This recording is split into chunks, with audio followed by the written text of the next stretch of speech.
Hola a todos, hoy os traigo una nueva categoría de artículo audio. Se trata de acercaros los resúmenes que me voy haciendo de los mejores libros que leo para todos vosotros, de tal manera que en pocos minutos puedas hacerte una idea de la temática del libro y acercándote de manera cómoda y gratuita sus ideas principales. Para empezar esta nueva serie de artículos vídeos, hoy os traigo, creo, que el mejor libro que he leído hasta el momento. Se trata del libro Compórtate, la biología que hay detrás de nuestros mejores y peores comportamientos, de Robert Sapolsky, de la editorial Capitán Swing, con nada más y nada menos 985 páginas a lo largo de 17 capítulos. Este biólogo intenta explicar el fenómeno más extraordinario de la naturaleza, que no es otro que el comportamiento humano, del cual aún no se sabe tanto como creemos. Para ello nos habla de todo lo que influye en este comportamiento algo incomprendido, y que hay biólogos que lo explican como que los comportamientos son biológicos. Por su parte, los psicólogos explican que el comportamiento se debe a la psicología, y los sociólogos pueden defender que son culturales. Según Robert Sapolsky, tienen todos algo de razón, pero ninguno en concreto, ya que todos están totalmente entrelazados. El autor explica qué pasa en tu cerebro segundos previos a cualquier respuesta que hacemos, y luego va retrocediendo y se pregunta qué pasó biológicamente unos minutos antes, y luego retrocede aún más, y te explica cómo afecta a esta respuesta lo que te ha pasado horas, o días, o meses, o incluso años atrás. Incluso explica cómo puede afectar a la respuesta que tengas hoy ante cualquier situación que esté influida por lo que pasó cuando tu madre estaba embarazada de ti, o incluso el entorno de tus padres meses antes de la gestación.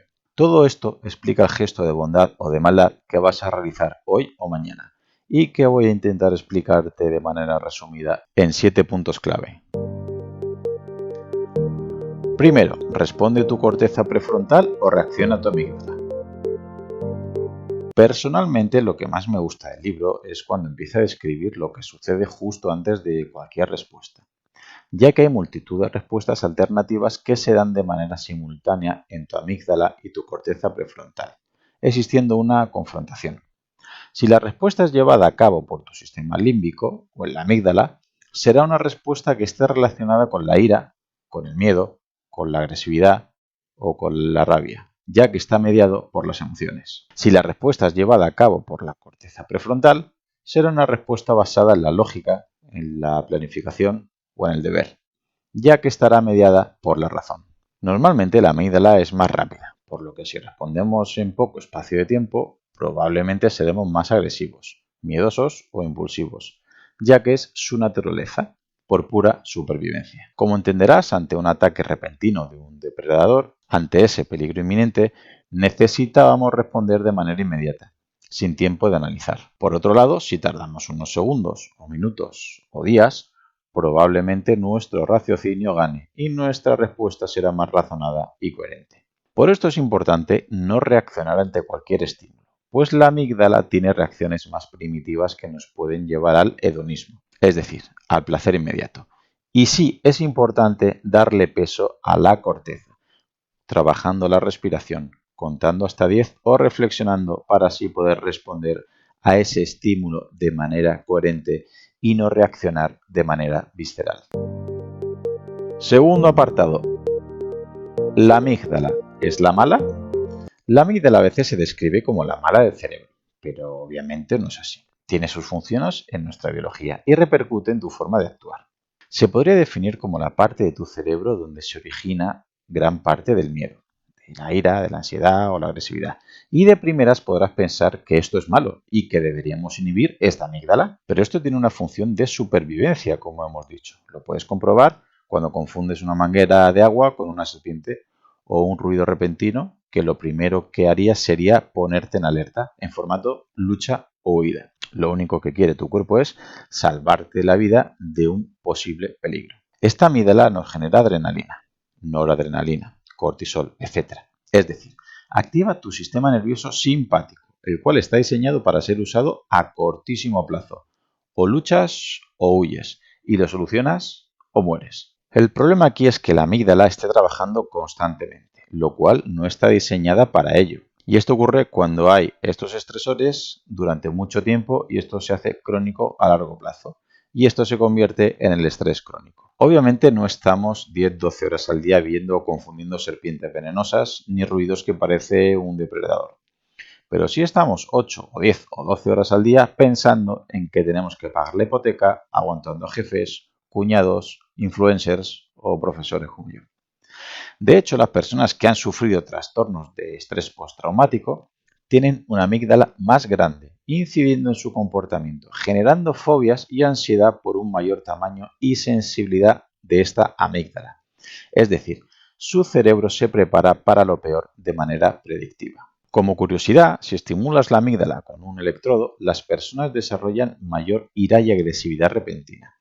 Así que controla tus estresores y vigila dónde colocas tu atención, ya que tu cerebro responderá a las amenazas que reciba para salvarte la vida, aunque a veces de manera paradójica esa respuesta de salvación a corto plazo te enferme a largo plazo. Tercero, neurotransmisores. Un apartado clave del libro son los neurotransmisores. Hay que recordar que un neurotransmisor es una sustancia química que se encarga de la transmisión de las señales desde una neurona hasta la siguiente. Es decir, es clave en la comunicación de tus neuronas. Sin estos neurotransmisores no habría esta conexión química que hay entre neuronas para que se comuniquen. Y esto nos permite entender la asociación entre la activación del sistema nervioso y tu comportamiento final. Así que espero que comprendas lo importante que es. El problema es que si tienes una deficiencia o un exceso de algún tipo de neurotransmisor o de su actividad, puede producir problemas de inhibición o de sobreexcitación en un aspecto en concreto de tu metabolismo y sobre todo de tu comportamiento. Hasta ahora se ha descubierto que alrededor de 50 sustancias químicas pueden actuar como neurotransmisores. Y lo curioso es que un mismo neurotransmisor puede activar una neurona cuando la secreta en cierta parte del cerebro o inhibir su actividad cuando se produce en otra parte. Para entender cómo puede influir en tu comportamiento, podemos resumir dos tipos de neurotransmisores. Primero, los que nos ayudan a disfrutar lo que tenemos. Aquí se encuentran neurotransmisores como la serotonina, la oxitocina, las endorfinas o los endocannabinoides, que son aquellos que te hacen disfrutar el presente, te hacen disfrutar lo que estás comiendo, estar en la playa, tomando el sol, mientras entrenas o estar con amigos. Y por otro lado tenemos los neurotransmisores que nos motivan a perseguir lo que deseamos. Y dentro de estos neurotransmisores del deseo hay un líder clarísimo, la dopamina. Cuando sientes gula de bollería, de dulces o de mirar tus redes sociales, la dopamina es la que te está manipulando a que realices esa acción de manera en ocasiones compulsiva. El problema de este neurotransmisor es que la dopamina no produce placer, sino deseo o anticipación. Es decir, la segregas ante la posibilidad de algo nuevo, una nueva bici, un número de seguidores en redes sociales, un nuevo proyecto o una nueva pareja, un nuevo móvil, un físico más delgado o una nota en un examen. Bueno, eso no creo que les pase a muchos, pero bueno. Pero cuando consigue este objetivo, ese futuro que tanto te gustaba perseguir se convierte en el presente, en un aburrido presente y la dopamina se desactiva, por lo que buscas nuevos objetivos en el horizonte. Este es el motivo por el que rara vez nos contentamos con lo que tenemos.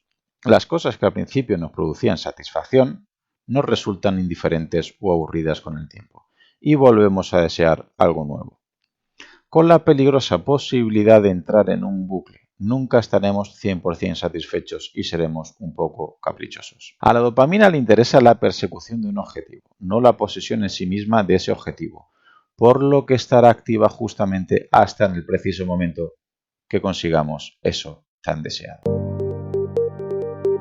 Cuarto apartado, hormonas.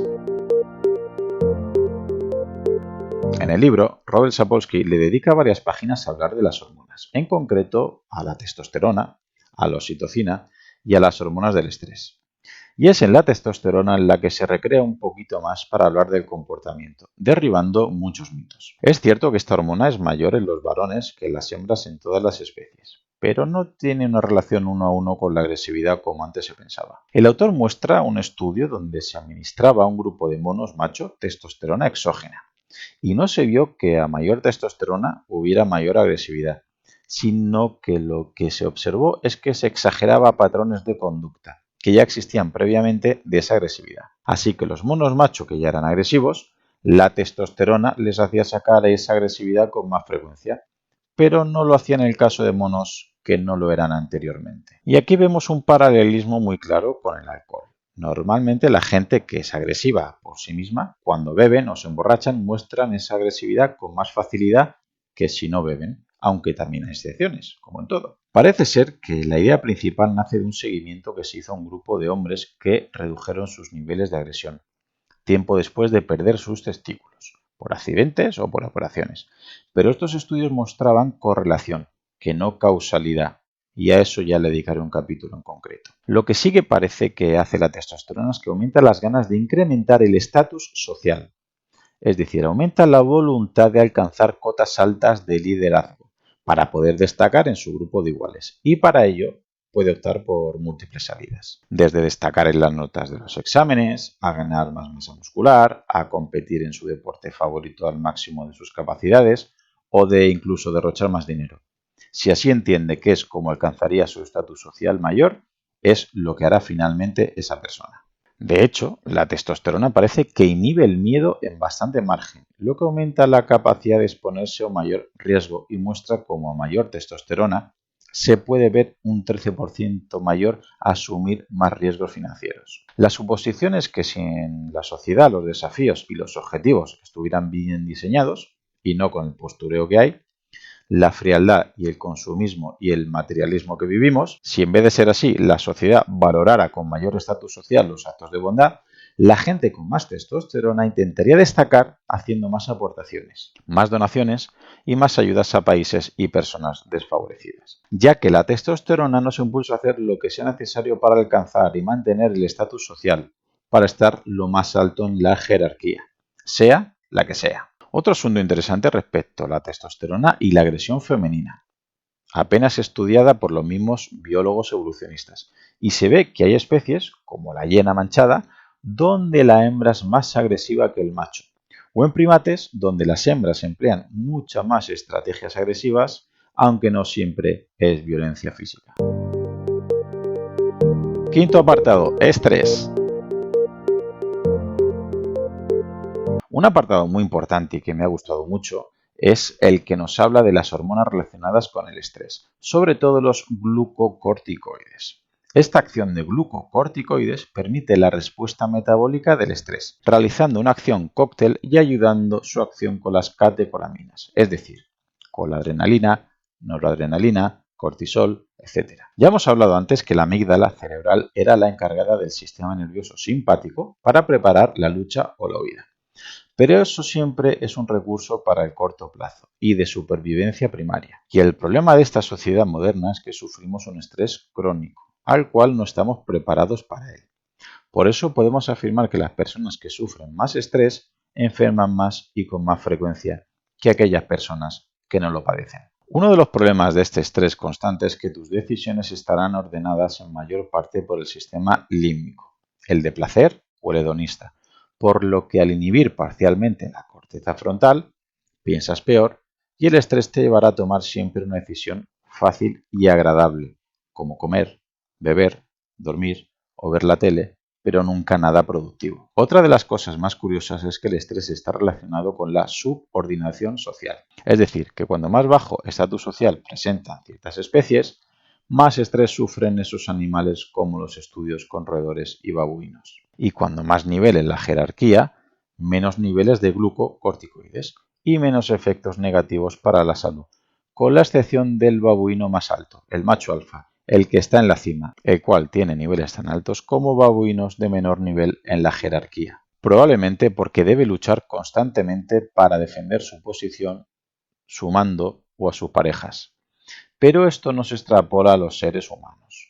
Los que están en la cima no son los que tienen más estrés precisamente, sino que son los mandos intermedios curiosamente, y suelen estar más estresados porque tienen menos capacidad de mando y no pueden tomar las decisiones que tomarían como superiores.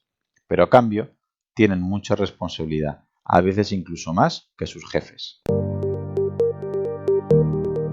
Pobreza, estrés y salud. Otra correlación directa la establece entre el estatus socioeconómico con la salud y esperanza de vida. Es decir, podemos asegurar que los ricos viven más y mejor. Lo siento. Y lo curioso es que parece ser que primero va la pobreza, y con esta pobreza va inherente la mala salud asociada, dado que tienen menos acceso a ciertos privilegios en general, que sí tendría otra familia con un nivel de vida algo mayor, lo cual puede afectar hasta 2-3 generaciones por el efecto abuelo que ya hablaremos. Y es que los pobres es lógico que tengan peor salud, ya que se exponen a más factores de riesgo, como un exceso de contaminación, peores alimentos, menos higiene, menos acceso a medicamentos, etc. Y es necesario recalcar que lo que más influye es el aspecto psicológico. Es decir, aquel que se siente pobre tiene más repercusiones negativas, por lo que además de ser pobre, el hecho de sentirse realmente empeora la salud, probablemente por un exceso de estrés añadido a toda esta situación. Para finalizar el apartado de estrés, es muy llamativo estos glucocorticoides en el cerebro. Puede generar la llamada agresión por desplazamiento. En muchas especies los animales maltratan a los que están por debajo de ellos en la jerarquía, canalizando su agresividad a los menos valorados, y así disminuye el estrés de estos agresores, aunque supongo que se elevará el del maltratado. De hecho, por desgracia, en épocas de crisis aumenta notoriamente la tasa de violencia doméstica a hijos y a parejas. Parece ser que esta agresión por desplazamiento estaría detrás de estas agresiones, las cuales obviamente no las justifican. Y por desgracia no hay nada más que ver los datos de problemas que ha habido de depresiones, de intentos de suicidio y malos tratos durante las cuarentenas por el dichoso coronavirus y los meses posteriores. Sexto capítulo. Entorno prenatal. Un apartado realmente interesante del libro es cuando habla del entorno prenatal, ya que antaño solo se pensaba que lo que sucedía antes del embarazo, durante el mismo o a los pocos días de nacer apenas eran unas diferencias inapreciables. Es decir, que tanto los hábitos del padre como de la madre y sobre todo del entorno no se pensaba que influían, o si lo hacían era muy poco. Pues bien, Sapolsky ofrece una serie de datos y de estudios donde refleja que esto no es así, que influye y mucho más de lo que se pensaba. Por ejemplo, volviendo al tema del estrés, podemos ver cómo la madre durante los 9 meses de embarazo, además de pasar los nutrientes al bebé, también puede transferir parte de ese entorno hormonal, como los derivados del estrés. Como ya sabes, el estrés genera glucocorticoides, los cuales parece ser que pasan de la madre al feto. Y esto se traduce en que este cerebro se vuelve más sensible a la depresión y ataques de ansiedad cuando llegan a la edad de adultos.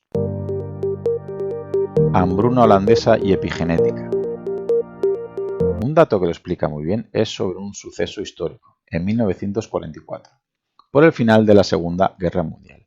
En ese momento Holanda estaba siendo atacada por las tropas alemanas, y eso llevó obviamente a tener dificultades en partes de Holanda, al tener altos niveles de estrés y sobre todo poco alimento que llevarse a la boca. Estos periodos de escasez llevó el famoso invierno del hambre holandés, que pasaron de tener alimentos sin problemas a de repente no disponer de ellos y pasar hambre, para luego, cuando terminó la guerra, volver a tenerlos a disposición. Pues resulta que en este periodo de invierno infernal murieron más de 20.000 holandeses, pero lo curioso es que varias décadas después, por culpa de este entorno de hambruna extrema, repercutió en las siguientes generaciones. Las embarazadas que sufrieron este invierno y estaban entre el tercero y el sexto mes de gestación dieron a luz a bebés que se multiplicaron las opciones de tener diabetes, obesidad o esquizofrenia, entre otras patologías. Estos datos llamaron la atención de parte de la ciencia y se empezaron a dar cuenta que el entorno influye mucho en las personas, pero que incluso antes de nacer, no solo los hábitos de los padres, sino donde se viva y el contexto también lo hace. Se trata de la famosa epigenética. Y esto parece lógico. Tenemos que recordar que la alostasis es predictiva y que si los metabolismos de esa época de hambruna detectan que tiene que ser más eficaz almacenando calorías y energía para no morir, el cuerpo será una máquina en almacenar. Y con esta facilidad para almacenar calorías, es decir, para coger grasa, podemos entender que serán mucho más susceptibles para ser obesos. Y con este metabolismo inflamado va de la mano una diabetes y muchos otros problemas de salud que se van asociando, lo cual sería el precio a pagar por esta facilidad para engordar. Entorno prenatal y el calor de una madre. Otro dato importante a tener en cuenta es que antes de los años 50, en los hospitales solo permitían que los padres y madres visitaran de manera relámpago a sus hijos ingresados de manera puntual, ya que para los médicos de la época se entendía como una distracción innecesaria. La cosa se empezó a cambiar cuando vieron que esta privación materna era una de las causas por las que los niños morían mucho más, y además fallecían por motivos que no eran los que causaban su enfermedad, por lo que empezó la teoría del apego, ya que la madre no solo muestra cuidado, atención, comida o refugio, sino que hay muchísimo más detrás de todo esto. De hecho, después de estos estudios, fue justo en 1951 cuando la propia Organización Mundial de la Salud se propuso sacar con expertos en la materia un protocolo para hospitales, una especie de política de visitas, precisamente para que haya más visitas, sobre todo en niños. Madres falsas y comida. Otro experimento muy importante para entender el comportamiento es el realizado con un bebé mono, que le pusieron dos madres falsas para ver cómo reaccionaba este mono. Una de las madres era de tela, que se parecía a una madre de verdad, pero que no tenía leche. Y por otro lado pusieron una madre fea, de alambre, pero a cambio sí tenía leche. Si las teorías que una madre solo es calor y alimento, las crías de monos se hubieran ido con la madre fea, de alambre y con leche, porque le daba alimento. Pero el estudio reflejó que las crías de mono preferían a la madre de tela, sin leche, ya que ofrecía ese rol de madre mucho más allá de la comida, aunque obviamente cuando tenían hambre sí que iban a la madre de alambre, a beber leche, pero luego volvían con la madre de tela sin alimento. Adversidad e infancia. Es precisamente a la infancia donde la adversidad puede generar muchos efectos negativos a lo largo de nuestra vida.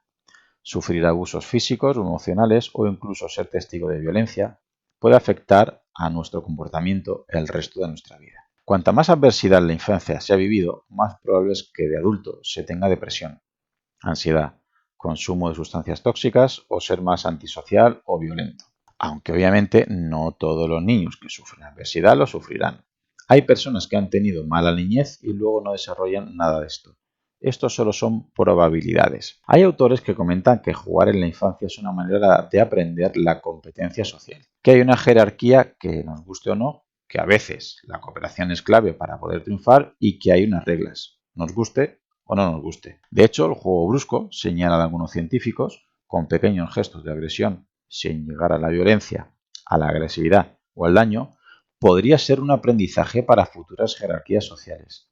Y desde niños aprendemos a buscarnos un sitio en este estatus. Capítulo 7. La importancia de la epigenética. Llegamos a un punto que me gusta mucho, la epigenética. Se trata de lo que realmente determina lo que vas a ser y tus características, e incluso las enfermedades que puedes desarrollar.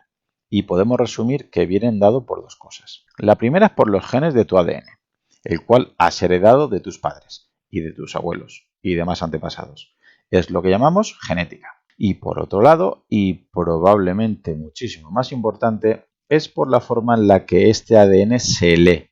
Y a esto le llamamos epigenética. Una vez tu cuerpo es capaz de leer un gen, una vez leído, dará lugar a producir una proteína en concreto. Es decir, se lee el gen, se interpreta y se procede a la creación de la proteína que tu cuerpo entiende que debe fabricar con la información que ha leído.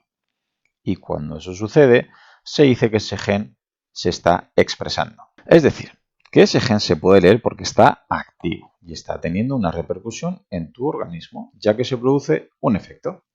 Pero lo curioso de esto es que tus genes se pueden leer o puede ser que no se puedan leer, por lo que no estarían activos.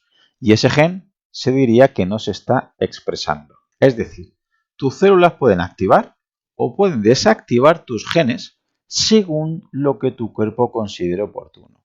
Y eso lo hará según entienda cuáles sean las condiciones de su ambiente o entorno. Y lo hará para adaptarse a ese entorno. Y esto es precisamente la llamada epigenética. Epigenética literalmente significa sobre o por encima de la genética. Y aunque es algo más complejo, se trata en el fondo de añadir o quitar pequeñas moléculas químicas en zonas concretas de tu ADN, las cuales activarán al gen y por tanto harán que se expresen, o bien lo desactivarán y harán que estos genes no se expresen. Y estas moléculas o marcas químicas no es que cambien tu ADN en sí mismo, sino lo que modifican es la forma en la que se interpreta o lee tu ADN. Para que lo entiendas, imagínate una frase. No estás enfadada, la cual solo es una descripción. Y eso sería el ADN, la información que hay en tus genes, que has heredado de tus antepasados. Y las comas, los interrogantes o las exclamaciones sería la epigenética, es decir, las marcas químicas que hacen que no cambie la frase, pero sí el sentido de la misma. Como por ejemplo, si tú lees, no, estás enfadada, ya la frase puede tener cierta negatividad. ¿No estás enfadada? Ahora es una pregunta. ¿No estás enfadada? En esta ocasión podría ser sorpresa, alegría o asombro. Entenderás que la frase sigue siendo la misma a nivel de palabras, pero que el uso de estas marcas cambian drásticamente el significado final. Y es ahora cuando espero que entiendas que hermanos o gemelos, por muy idénticos que sean al nacer, si llevan estilos de vida diferentes, su epigenética será diferente.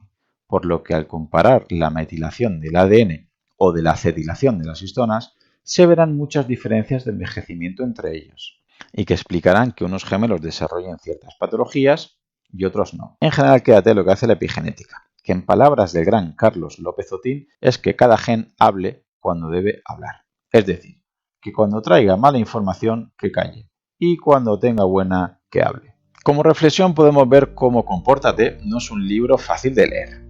Aunque no es un libro con muchos tecnicismos, sí que es cierto que hay partes del libro que no es fácil digerir si no tienes una pequeña base de fisiología, lo cual es clave para entrelazar las explicaciones entrecruzadas que hace de psicología, sociología y biología. Pero sin duda recomiendo encarecidamente la lectura de este libro, así como otro bestseller suyo que tiene llamado ¿Por qué las cebras no tienen úlceras?, que en breve te traeré por aquí un resumen. Bueno chicos, y hasta aquí esta primera entrega de resúmenes de libros. Espero que te haya gustado y que no pienses que ya por leer o escuchar un resumen no te hace falta que leas el libro, porque no es así. Este libro es mucho más que recomendable. Si te ha gustado el resumen, me harías un gran favor escribiendo una reseña en la plataforma donde escuches este podcast y sobre todo que lo compartas con algún amigo. Y sin más me despido. ¡Hasta pronto!